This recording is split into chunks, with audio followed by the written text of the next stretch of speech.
Magandang araw po mga kabayan, welcome po sa Pinilangan Lakbay. Ayan, ganda po panahon ngayon. Ito po tayo sa isang lugar na kung saan nagsusulputan po dito ang iba't ibang laki at nagtitipon-tipon para po magpalitan po ng mga kalakal. Diba? Dahil ngayon buwan ng wika, sikapin ko po magsalita ng ating napakagandang lingwahe, ang ating wikang Filipino, wikang Tagalog. Samahan po ninyo ako. Parang nagbabadya na naman ang pagpatak ng ulan. At ang lunti ang kapaligiran ay nananabik at nananaghoy. Dahil ito ay natutuyo. Kailangan madiligan at magtubuan ng masarap na mga nilalang. Kabuti po yung nilalang. Ay no, sa mga nasasabing napakabaduy po pag nagsasalita ng wikang Pilipino. Yun po yung mga narrow-minded na mga tao. Pag nagsasalitang malalim na English, sasabihin social, pag Tagalog, baduy. Loka-loka.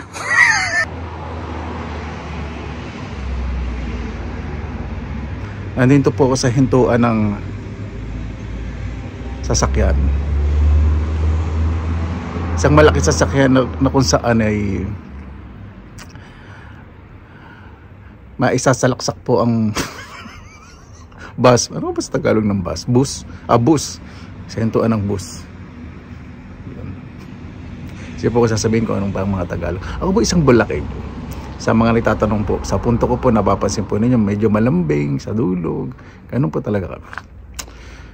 Ang accent po, alam mo, nagsasalita Tagalog, English, lalo na English. Kasi yun, kuya, pag English, ang pangit ng accent mo. Lahat po may mga ibang accent. O diba? May iba-ibang punto. Kaya huwag po natin pagtabanan.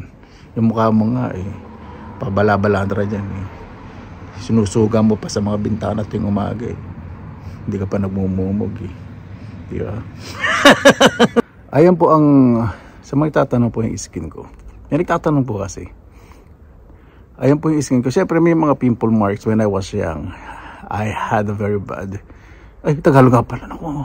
So, pasensya na po. Ayan po. Medyo dry po ang weather ngayon. Medyo chill temperature.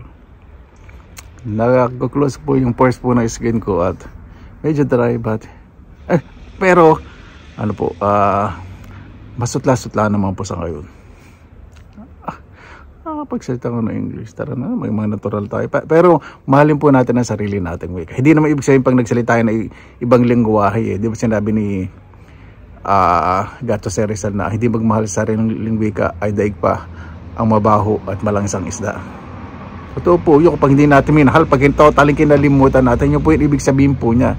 Hindi naman ibig sabihin na kailangan din natin matuto ng ibang lingwahe. Dahil si Jose Rizal po, nag-aral po ng ibang lingwahe at naglakbay po sa iba't ibang bansa. Pero minahal niya ang sariling wika at nilimbag niya ang kanyang mga nobela sa ating sariling wika. At sa Espanyol din pala, no? Opo. Ibig sabihin mahalin po natin sarili. Huwag po natin kalimay, huwag natin pagtawanan. Ayan, dito na po tayo sa city center. Ayan po, napakarami ng tao. Napakagandang paano, medyo makulimlim. Nagdala din ako ng payo. Binibilis ang pagsalita kasi may mga music.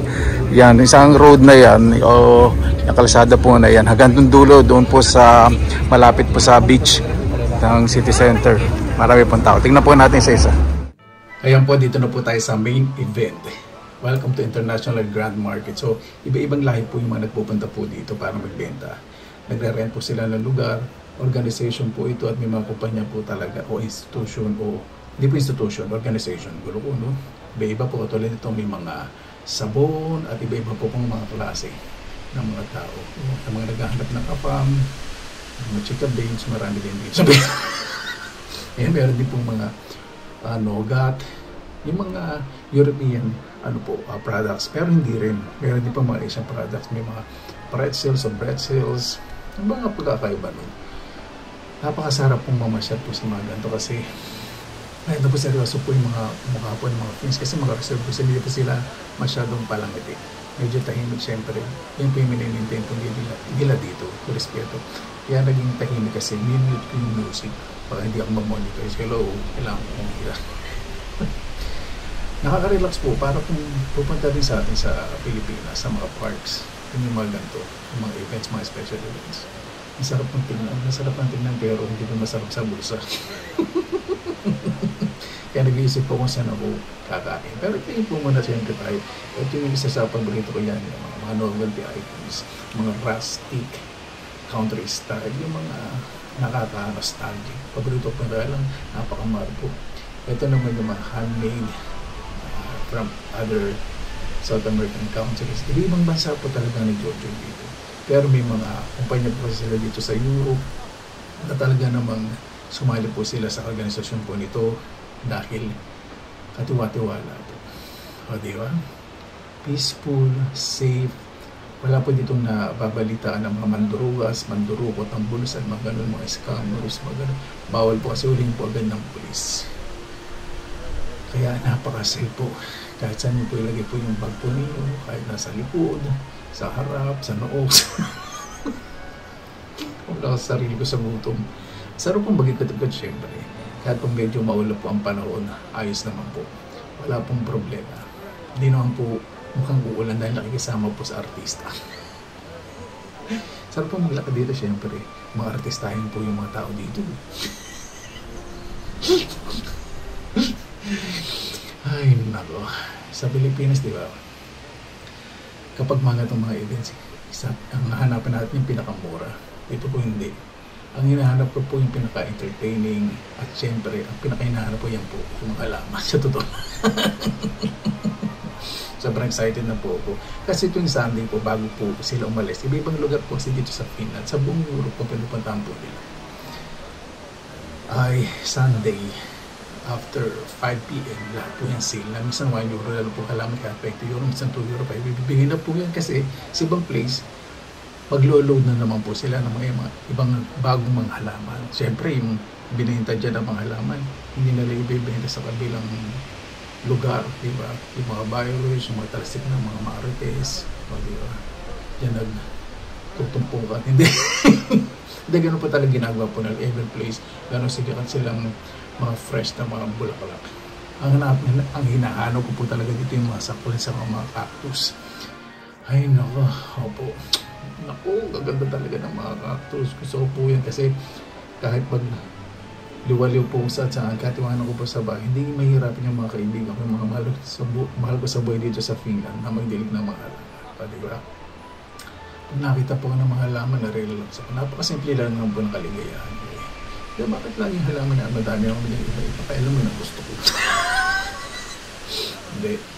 Ito lang po kasi yung nagpapatanggal po ng stress. Magkita niya naman po tayong gusto. Patanggal ng stress. Iba motor, kotse. O diba, iba online mga sugal. Iba kurakot sa lipunan. O diba, yan ang titrending ngayon. O wala man simple. Walang masasaktan. Pag iniwan ka ng halaman, nakakalungkot. Pero kung may buto ka, magpapatubo ka. Diba? Ano, badig-badig mo naman. Dito ka na naman. Hilayo pa ka, lumilayo ka mo. Ako may nakita po ang olive tree. Napakaganda. Ang laki. Tapos, nahanap ko po talaga kung saan pa yung dalawang olive trees na sinabi sa akin nagtitinda. 140 euro daw po. Sa 140 nga ba? Gusto ko isalaksak po dito sa bahay ko kasi sa Sunday, ibibigay po niyo kasi 150. Ibibigay po sa akin ng 40 euro. Ibilin ko po yun. Mahilig po sa mga puno. Pero gusto ko sa puno, ilagay sa puno, sa puno, sa loob ng bahay ko. Malalaki po yung mga katawan para itong ganda ko nito. Matolerate po yung temperature. Hindi po yung parang 30 na hindi ko alam ano, 39 euro. Makusaling ko baka 5 euro, 10 euro lang. Bibili ko ng isang sana may abutan. Marami din nagabang paglinggo kapag ganyan. Medyo po from 39 euro, magiging 10. Ito yung 150 pala yung olive na tree. Ganda. Tapos itong mga succulents saka yung mga cactus. Ang ganda mo. Alam ko na po yung mga pan-indoor kasi yung iba, nagtanim na ako ng mga cactus. Alam ko na yung mga namatay. Kaya po yung mga nag-survive. Ganun po talaga sa pagtatanim. Diba? Kahit na anong explanation yung napapanood natin sa mga ibang social media platform, sa YouTube, na gano'n, iba po sa temperature. Sa Pilipinas, mataas ang humidity. Sa Bulacan, di pwede lahat ng cactus at succulents mabubuhay. Siyempre sa Baguio, bababa ang level ng humidity, malamig, chill weather. Meron po talagang gabi na kulay ubi po, ayan. Napakamahal po eh. 69 euro. Kala ko peke yung mga trending na gabi. Taro po talaga yan, gabi. 69 bro, ang ganda po. Kaya kinuhanan ko ng video na may witness. At may nakita po ko ditong ihaw-ihaw. Mga kebab syempre, tawag sa kanila. Sa atin syempre, ihaw-ihaw, barbecue sticks, skewers, ang barbecue skewers, ay mga ganun. May iba po tayong tawag. Ayan, meron din po yung mga amusement stalls na talaga naman. Mag-enjoy din po yung mga bata. Pero mostly nakikita ko dito, mga young adult and adult at mga artistahan. Kaya nagtitinda ng pizza. Ayan. Nakaka-relax po pag ganito, pag marami po ang taong nakikita. Sinasabi ko, walang tao dito sa lugar po namin, marami yun. Kapag bilalo na po yung mga events. Sa city center, marami po talaga mga tao. Mga simple po sila, hindi po sila ma-arte sa mga pananamit. Yun lang nasa likod ng camera. Siyempre, hindi tayo magpapakabog hello kahit saan tayo pumunta. Diba? Nililing mo. Yung mga keso, ang dami dito. Ito, meron din po yan. Colombian foods, meron din po dito ibang Asian foods. May nakita po isang Thai na eatery dito. Okay naman. Sa ibang mag-enjoy, pero medyo pricey po. Siyempre ako practical kahit na may pera ko sa bulsa. Yung hindi ko naman masyadong gusto. Ibig sabihin, pibiling ko gusto ko, mag-enjoy ako. So, bibili din ako sa tindahan, maghanap ako ng buffet na mas mag-enjoy ako sa pagkain. For example, 15 euro, marami akong makakain. May mga candies din, iba-iba. May mga presyo, may mga damit, parang different countries din po. Kaya, ito po yung pinakasikat. Yan po ako bibili ng ano. Ito bibili ko 3 piraso for 15 euro. Dati po 10 euro. 3 pesos ngayon 15. Siyempre, tataas na po ang mga tinda, mga ingredients po dito sa Europe. Kaya yung mga presyo, medyo tumataas na rin. Ayan po mga kabayan. Napakasarap po talagang pumunta sa mga gatong lugar dahil wala po yung stress. Di lang po kailangan na tayong gumasos. May dala na may inumin, may snacks, may likod-likod kayo.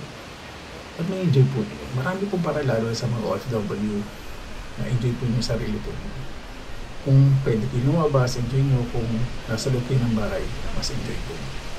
Ang pagkakaisa po talaga ng mga bansa at ang unang prioridad ay ang kaligtasan ay napakasarap po talagang i-enjoy at puntahan. Diba? Paano po, maraming salamat na naman po sa oras na inilaan sa Pinilangan Lakbay Pagod po Karatisa.